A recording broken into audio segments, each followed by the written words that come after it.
I'm Carla Grant, 32, and I've led a major fashion division at Everstyle for years, never once boasting, especially not to my sister. Her sharp words had sliced through me since childhood, dismissing my business acumen as number crunching, while she crowned herself a creative visionary. That Thanksgiving in Indianapolis, the air buzzed with her arrogance. She sauntered into our family dinner, poised to brag about her booming fashion label. I sat still, clutching a secret that would shatter her facade. My team at Everstyle had just acquired her failing brand, a truth I held like a hidden blade. Her jabs about my lack of flair were about to crash. When Dad spoke, the room went dead silent. Her smug grin vanished and I felt a spark of triumph. How did we get here? Years of her taunts, my quiet hustle, and a deal that flipped the script. Stick around to see her empire fall and what unfolded when the truth hit. Drop your city in the comments and hit subscribe if you've ever outplayed a family skeptic. Growing up in Indianapolis with Adrienne felt like living under a spotlight that never shone on me. She discovered her knack for sketching outfits early, turning scrap paper into dresses that looked ready for runways. At family cookouts in our backyard, relatives crowded around her drawings. Dad Joseph, who managed finances at a local bank, would beam and say her ideas could change the industry. Mom Gail, teaching English at the high school, framed those sketches on the walls, calling Adrienne our little artist. I preferred figuring out how trends worked, why certain clothes sold out, or how stores priced items. I'd reorganize my allowance to buy fabrics and resell custom accessories to neighbors. That's smart, Carla Dad Joseph once said, but then he'd turn back to Adrienne's latest creation. Mom Gail nodded along, impressed by the colors and patterns. Adrienne caught on quick. Carla's just playing store, she'd tease during dinner, making everyone chuckle. Her tone made it clear my efforts were cute, hers were genius. I swallowed the sting, focusing on school projects that earned quiet praise from teachers. The gap widened in middle school. Adrienne entered design contests, winning ribbons that filled a shelf. Our parents attended every award ceremony, cheering loudest for her. I joined the business club, pitching ideas for a school vending machine that raised funds for supplies. Practical Mom Gail called it, but Adrienne smirked. Boring logistics, no flair. Grandma Iris. Mom Gail's mother, who ran a small boutique downtown for decades, saw things differently. On weekends, when she'd babysit, she'd let me tag along to her shop. Fashion isn't only sewing, Carla Grandma Iris told me while restocking shelves. It's knowing what customers want before they do, balancing costs, spotting opportunities. She'd hand me the ledger, teaching me to track sales. Her encouragement stuck. I started seeing patterns in what sold and why. High school amplified everything. Adrienne's portfolio got her into advanced art classes. Scouts from fashion programs visited. Family dinners revolved around her sketches. Dad Joseph discussed potential scholarships. Mom Gail planned celebration parties. My role in debate team arguing market strategies for hypothetical brands got a quick good job before talk shifted back. Adrienne's jabs sharpened. Why bother with numbers when you could create, she'd say, waving a new design. I'd retreat to my room, researching online about supply chains and consumer behavior. Grandma Iris noticed during holidays. Don't let her dim you, she whispered one evening, slipping me a book on retail management. Your mind builds empires. She draws pictures. The favoritism wasn't intentional, but it hurt. Parents beamed at Adrienne's trophies. My report cards with straight A's in economics earned polite acknowledgement. At barbecues, uncles asked Adrienne about inspirations. Aunts complimented my helpful nature when I organized games. College decisions highlighted it. Adrienne got accepted to a top design institute in Chicago on partial scholarship. Cheers echoed through the house. I chose Indiana University for business, focusing on fashion merchandising. Solid path, Dad Joseph said, but Adrienne laughed. Safe choice. No risk, no reward. Mom Gail hugged her tighter that night. I threw myself into studies interning at local stores to learn inventory systems. Adrienne partied in Chicago, posting glamorous updates. Family visits became her showcase. My updates got brief nods. Grandma Iris drove to campus once treating me to coffee. "They're dazzled by sparkle," she said. "But foundations hold the building." Her words fueled late nights analyzing case studies on brand failures due to poor planning, exactly Adrienne's blind spot. The pattern set early, Adrienne chased applause I built quietly. Her confidence grew with every like on social media prototypes. Mine came from mastering spreadsheets that predicted hits. Relatives saw her as the star. I became the reliable one. Grandma Iris remained my anchor, sending articles on women leaders in retail. "One day they'll see," she'd say. I believed her, channeling hurt into drive. Adrienne's teases echoed, but I tuned them out, laying bricks for something lasting. After graduating from Indiana University with a business degree, I landed a junior analyst role at Everstyle, a leading fashion retailer in Indianapolis. My first desk was a cubicle buried in the supply chain department, surrounded by spreadsheets and shipment logs. I loved it. While classmates chased corporate glamour, I studied vendor contracts and delivery schedules. Within a year, I streamlined sourcing for seasonal lines, slashing delays by 12%. My manager nodded approval, handing me more projects. Promotion to supply chain coordinator came at 24.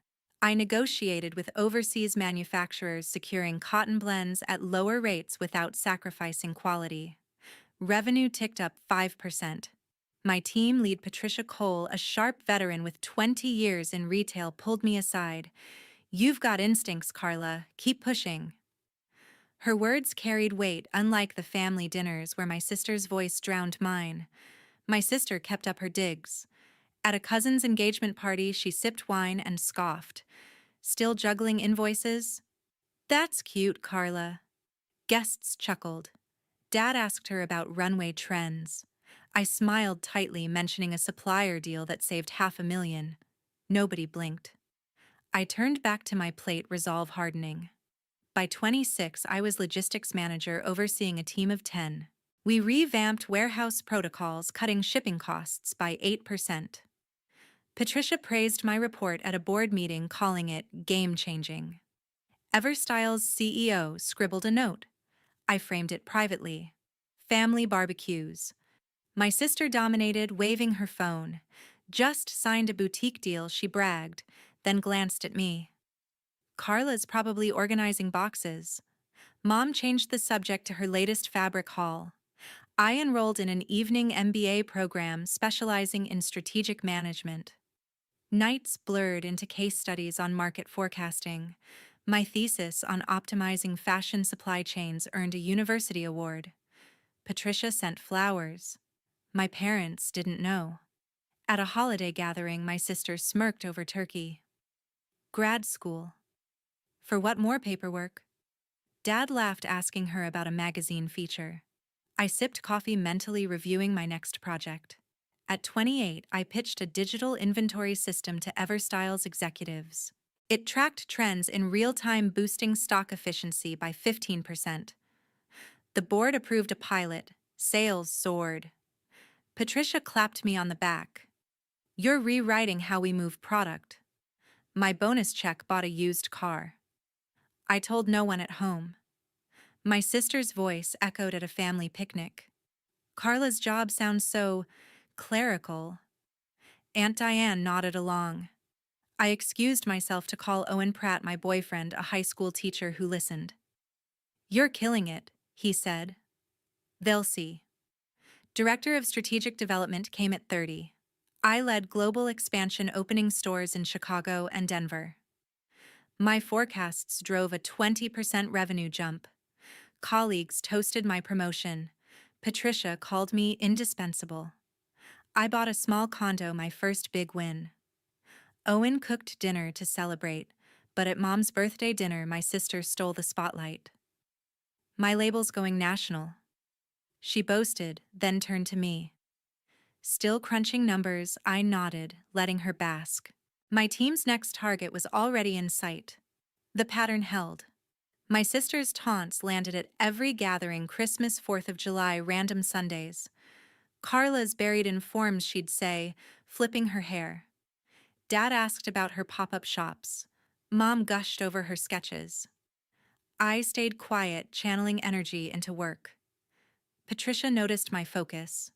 "You don't flaunt it, but you're a force," she said during a performance review. I earned stock options that year, enough to secure my future. Owen framed the certificate. "Your empire's rising." Grandma Iris called weekly, asking about deals, not designs.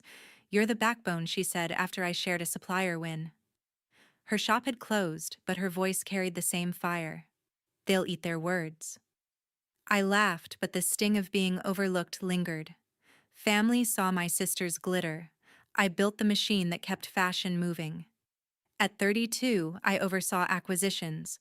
My desk held reports on distressed brands, each a puzzle to solve. Patricia trusted me to scout targets. "You see what others miss?" she said. I honed that skill daily, proving my worth in boardrooms. Home was another story. My sister's voice still carried her jabs, a constant hum. But I knew my moves were louder. One morning, a file landed on my desk. Labeled Trend Vibe, acquisition target, it hit like a punch. My sister's fashion brand, once a darling of Indianapolis boutiques, was drowning in red ink. I flipped through pages of financials: $2.3 million in debt, unpaid suppliers, and a 40% drop in sales over 2 years. Everstyle, my company, had flagged it for a potential buyout. I leaned back, heart racing. How had her empire fallen so far? I'd heard her boasts just weeks earlier at a family reunion. "Trend Vibes crushing it," my sister declared, holding court by the grill. Dad nodded, impressed by her talk of new designs. Mom asked about storefront plans. I stayed quiet, slicing watermelon, but her confidence gnawed at me. She was hiding this sinking brand, and she played the star, Sophia Lane. My assistant knocked and entered. "You've seen the numbers?" she asked, adjusting her glasses. I nodded, still processing. "They're bleeding cash. Overstocked inventory, no marketing budget, and 3 lawsuits from copycat claims." She slid over a report detailing missed payments to fabric vendors and a failed pop-up launch costing $200,000. "They're months from bankruptcy," Sophia added. Her tone was matter-of-fact, but the weight landed heavy. I stared at the charts. Trend Vibes designs sparkled, bold patterns, vibrant cuts, but the business side was a mess. Late deliveries, ignored market trends, and a bloated payroll.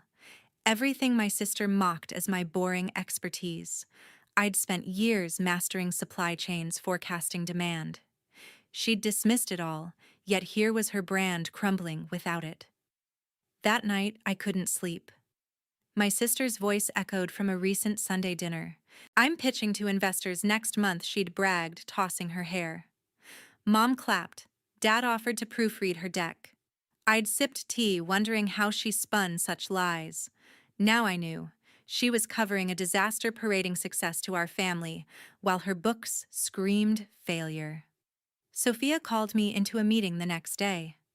"Acquisition team wants your input," she said, handing me projections. Everstyle saw value absorb, Trend Vibes design, streamline operations, keep its staff. A $1.8 million offer was on the table, generous given the debt. I froze. My sister didn't know I led acquisitions. Would she think I orchestrated this? I confided in Owen over coffee. "Should I warn her?" I asked, stirring sugar absently. He shook his head. "She'd never believe you. Let the process play out."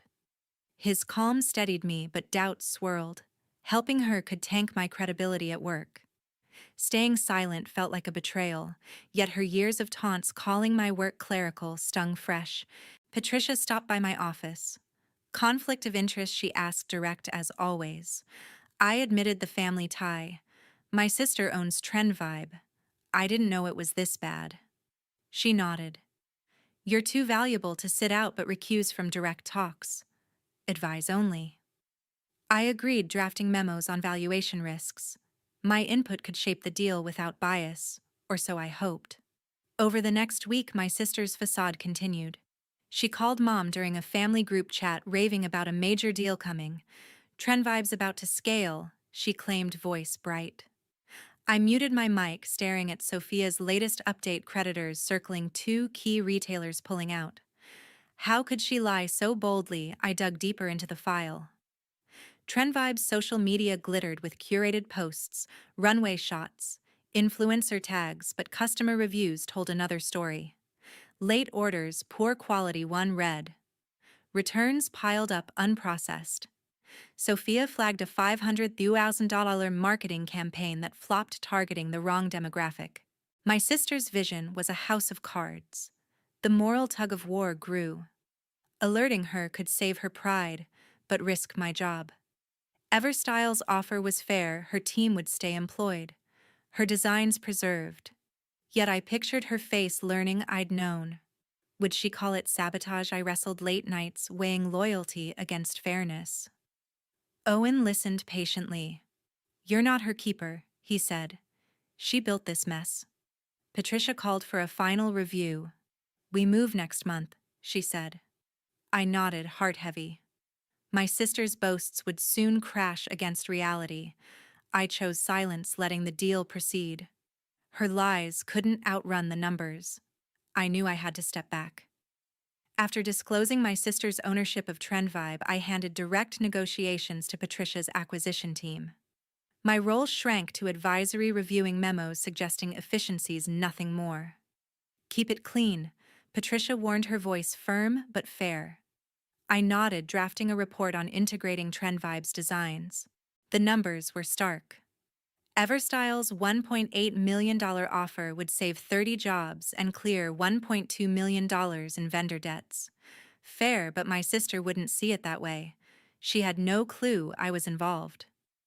At a cousin's wedding 2 weeks later, she cornered me by the dessert table. Still pushing pencils at your desk job, she teased, her dress glittering under chandeliers. Guests nearby laughed. Mom smiled from across the room. I shrugged, mentioning a new project launch. Sounds thrilling, she said, voice dripping with sarcasm. Dad joined, asking her about a recent fashion show. I stepped away, her words like static in my head. The acquisition moved fast. Sophia updated me daily, contracts drafted, due diligence finalized. Trend Vibe's staff would transition to Everstyle's payroll, their IP folded into our spring line. I reviewed logistics, ensuring seamless stock transfers. Meetings buzzed with strategy Patricia led, I advised from the sidelines. Your restraint's smart, she said after one session.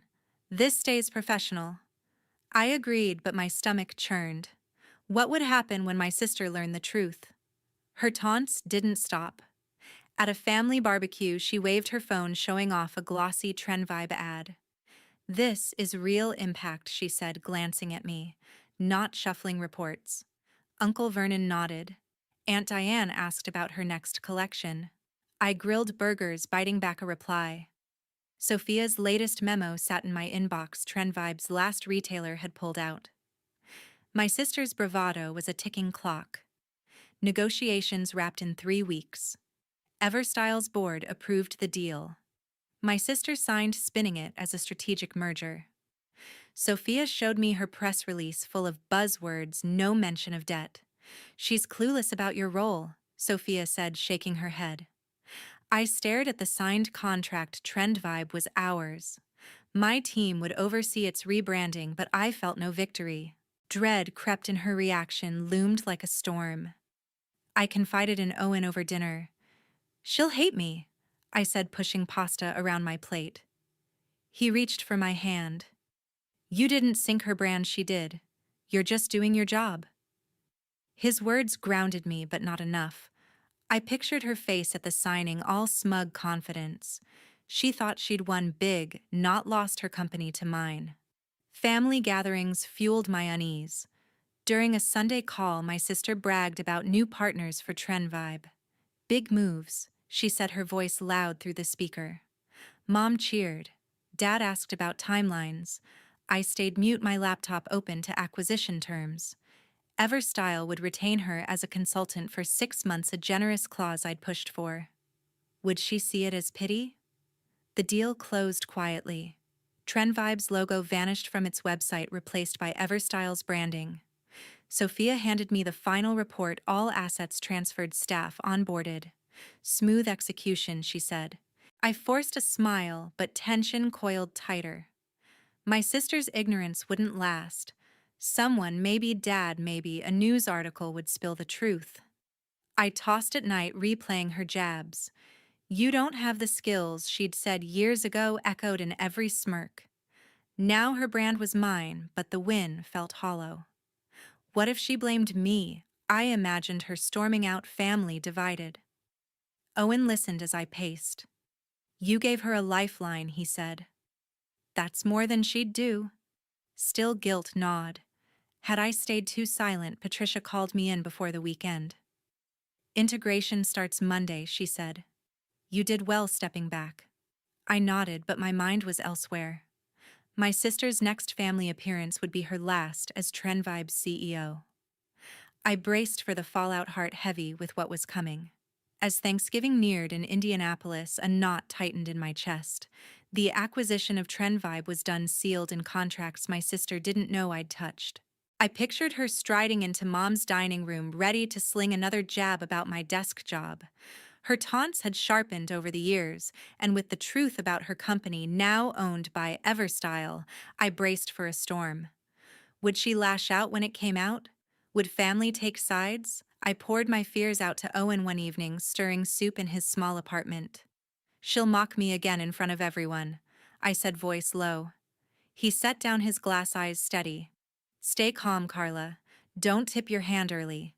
Let her talk." His advice made sense, but my pulse raced at the thought of her smug grin. I nodded, stirring harder, determined to hold my tongue. Mom was in full planning mode. She called daily, detailing her menu: roasted turkey, cornbread stuffing, cranberry relish. "I'm baking 2 pies," Gail announced, her voice bright through the phone. "Your sister's bringing her famous pecan tart." I forced a smile she couldn't see.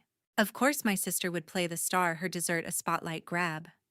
I offered to bring wine, but my mind was elsewhere, on the secret I carried. Dad's call came next, his tone quieter than usual. "You coming early to help?" Joseph asked, pausing as if weighing his words. Big night ahead. Something in his voice felt off, like he knew more than he let on. Had he heard about Trendvibe? I brushed it off, confirming I'd arrive by noon. His silence lingered, adding to my unease. My sister's confidence didn't waver. She texted the family group chat, boasting about a game-changing season for Trendvibe. "Wait till you hear my news." Her message read, paired with a winking emoji. I stared at my phone, thumb hovering. She was clueless, acting like she'd signed a victory, not a surrender. I typed a neutral reply, heart sinking further. Owen caught me pacing one night. "You're spiraling," he said, pulling me to the couch. "What's the worst she can do?" Another jab, I sighed. It's not just her. It's Mom cheering, Dad nodding, everyone buying her act. He squeezed my hand. "You've got the truth. That's enough." I wanted to believe him, but doubt gnawed. Keeping silent felt like betraying her, yet speaking up could ruin the holiday. Mom's preparations ramped up. She emailed a seating chart, placing my sister near the head of the table, me at the far end. "You don't mind, right?" Gail asked during a quick call. I said no, but the placement stung, a visual of my family's priorities. I helped her shop for ingredients the next day, hauling bags of sweet potatoes while she chatted about my sister's latest photo shoot. "She's so driven," Mom said. I nodded, loading the car, my secret heavier with each step. Dad's behavior kept nagging me. At a family coffee meetup, he sat quietly sipping his latte while my sister rambled about new markets for Trendvibe. "Big things coming," she said, tossing her scarf for effect. Joseph's eyes flicked to me, holding a beat too long. Did he know I changed the subject to football, but his gaze stayed heavy. Grandma Iris, visiting that weekend, noticed too. "Your dad's sharper than he looks," she whispered, patting my arm. Her words fueled my worry. I rehearsed responses in my head, preparing for my sister's inevitable dig. Still filing papers, she'd likely say, smirking over pie. I practiced a shrug, a smile, anything to deflect. Owen coached me through it one morning over breakfast. "You're stronger than her noise," he said, flipping pancakes. I clung to his calm, but my nerves jittered. The truth was a ticking bomb, and I wasn't ready for the blast. Mom sent a final text, "Tables set, bring your appetite." I stared at it, picturing the spread china plates, flickering candles, my sister center stage. I chose silence, locking my role in the acquisition away. But as the day loomed, unease grew.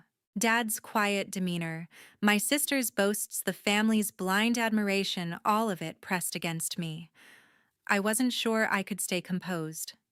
Thanksgiving evening felt deceptively calm. Mom's dining room glowed with candlelight, the table laden with turkey stuffing and her signature cranberry relish. My sister sat near the head, her pecan tart displayed like a trophy. I took my seat at the far end, the seating chart, a silent jab. Family chatter filled the air, Uncle Vernon debating football, Aunt Diane praising the pie. I sipped wine, my nerves taut, waiting for the inevitable. My sister didn't disappoint. Halfway through the meal, she raised her glass, voice bright. "Trend vibes about to dominate," she declared, eyes sweeping the room. "New contracts, big retailers. I'm taking it to the next level." Mom clapped, delighted. "That's my girl," she said. Dad's fork paused, his face unreadable. Then she turned to me, smirk, sharp. "Carla, you wouldn't get it. You don't have the skills to run a company." The table chuckled. My chest tightened. I forced a nod, gripping my napkin. Dad cleared his throat. "Actually," Joseph said, his voice cutting through the hum, "Everstyle acquired Trend Vibe last month." Silence crashed down. My sister's smile froze. "Carla's team led it," he added, eyes locking on hers. The room stilled, forks stopped, breaths held. Mom's jaw dropped. Uncle Vernon coughed. My sister's face drained of color, her glass trembling. "What?" she whispered, voice cracking. I met her stare, heart pounding. Dad continued, calm but firm. "Your brand was failing. Everstyle saved it, jobs, designs, all of it. Carla made it happen." My sister's eyes darted to me, wide with shock, then fury. She shoved her chair back, napkin hitting the floor. "You're lying," she spat, storming out. The door slammed, echoing in the stunned silence. Mom tried to recover. "Let's not ruin dinner," Gail said, voice shaky, reaching for the pie. No one moved. Aunt Diane stared at her plate. Uncle Vernon muttered something about coffee. I pushed back my chair, ignoring Owen's gentle nudge. "I'll talk to her," I said, my voice steadier than I felt. Mom protested, but I was already moving. Outside, the November air bit my skin. My sister stood by the porch, arms crossed, staring at the dark street. "How could you?" she hissed as I approached. "You stole my company?" I took a breath. Years of her taunts flashing through me. "I didn't steal it," I said, firm. Trend Vibe was drowning $2 million in debt, lawsuits, no sales. Everstyle offered a lifeline. You signed the deal. She laughed, bitter. "You set me up. You wanted to humiliate me." Her words stung, but I held my ground. I advised from the sidelines. "You hid the truth from everyone, bragging while your brand sank. Stop blaming me and own it." Her eyes narrowed, but I pressed on. "You mocked me for years, my work, my skills. I'm done with it. Admit you were wrong." She shook her head, voice venomous. "You're nothing but a paper pusher who got lucky. I'll never apologize." The words cut deep, severing the last thread between us. I turned away, heart heavy but resolute. "Then we're done," I said, walking back inside. Her silhouette stayed rigid, alone in the cold. The fallout came fast. My sister's boasts had caught industry ears. Her big retailer deal, a rumored $3 million contract, fell through when buyers learned Trend Vibe no longer existed. Fashion blogs picked up the story, calling her brand a cautionary tale of mismanagement. Her name faded from Indianapolis's design scene, her social media accounts going silent. She took a job at a local boutique, ringing up sales, a far cry from her runway dreams. Inside, the family shifted. Mom pulled me aside after dessert, eyes soft.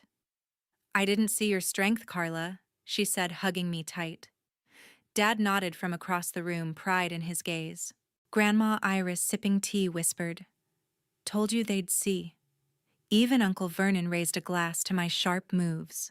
For the first time, I felt seen not as the quiet sister, but as the woman who'd built something real. That night, lying awake, I reflected. My sister's words had pushed me to prove myself, but silence had been my armor too long. Standing up to her demanding truth freed something in me. I'd spent years building Everstyle's success, yet doubted my worth under her shadow.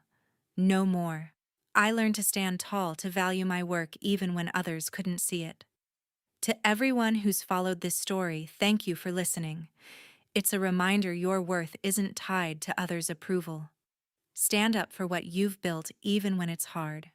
Share your thoughts below. What would you have done at that table? Your stories keep this journey alive.